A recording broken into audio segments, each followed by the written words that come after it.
কিছুদিন আগে আমি মোড়ে চলে গিয়েছিলাম আর সেখান থেকে টুকটাক কিছু শপিং করার ছিল। মোড়েতে শুধু খাবারই নয়, তার সাথে cosmetic, grocery item, vegetables item, সাংসারিক জিনিসপত্র সবই মোটামুটি পাওয়া যায়।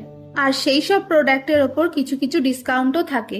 মোড় থেকে আমি কিছু কিছু শপিং করেছি, তার মধ্যে এই বিস্কিটটা আমি নিয়ে নিয়েছিলাম।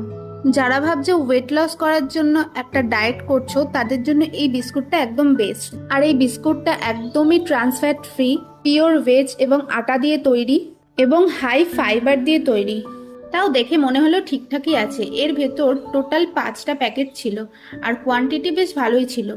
শুধু যারা ডায়েট করছো তারাই নয়, যারা সুগার পেশেন্ট আছো তারাও এই বিস্কুটটা ট্রাই করতে পারো। এটা একটা ডাইজেস্টিভ বিস্কুট। আর এক একটা প্যাকেটের মধ্যে প্রায় 20টা মতো বিস্কুট তো ছিলই। আর এটার মধ্যে যা কোয়ান্টিটি ছিল, 2 থেকে 3 সপ্তাহ তো নিমেষেই চলে যাবে। পরের ভিডিওতে এই বিস্কুটের টেস্ট কেমন সেটাই তোমাদের সাথে শেয়ার করব। চলো এখন টাটা।